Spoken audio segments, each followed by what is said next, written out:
Had we heard of Brendan Bracken? Yeah, he was Churchill's secretary and Minister of Information during the war. And he filled in a lot of details that we hadn't known. I hadn't realised that his father had been one of the co-founders of the GAA.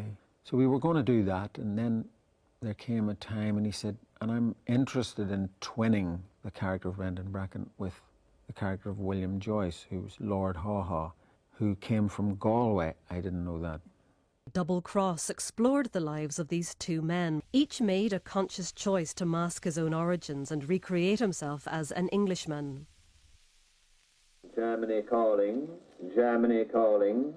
But they found themselves on opposite sides in the Second World War. And station DXB on the 31-metre band. Band. You are about to hear our news in English. English.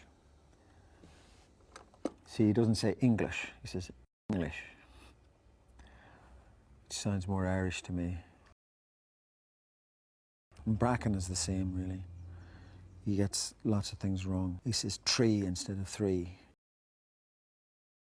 They reveal their Irishness completely without meaning to.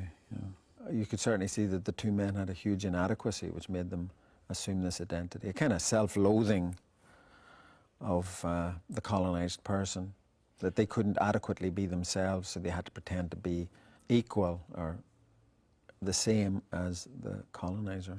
As Minister of Information in His Majesty's government, it is my solemn duty to warn all loyal Britons against listening to these broadcasts. Do not be tricked by the Nazis and this chap Haw-Haw. Our information and intelligence agents know this Haw-Haw. He is an Irish traitor called William Joyce and well known to the police in this country. I know this is one of the greatest parts I ever got to play in my life. And I have to say I learned it in 3 weeks, which is a kind of form of a miracle in itself. I pray to Almighty God that England will be great again. May the standard of the Hakenkreuz be raised from the dust. I call upon the dead sons of England who have died without knowing why. I call upon their seed. Future generations of England may ensure the nobility of the race. Sieg Heil! Sieg Heil! Sieg Heil!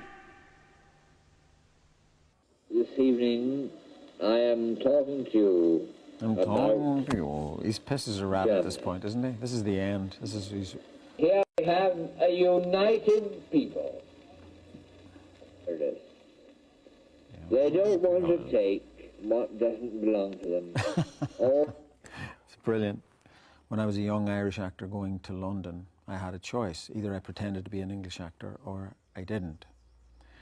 The pressure was to do what they did, become a kind of a caricature of an Englishman. And I thought it would be better to be an unemployed caricature of an Irishman than to do this. So it was very hard for me to play the parts because they were men who'd embraced something that I decided I didn't want it.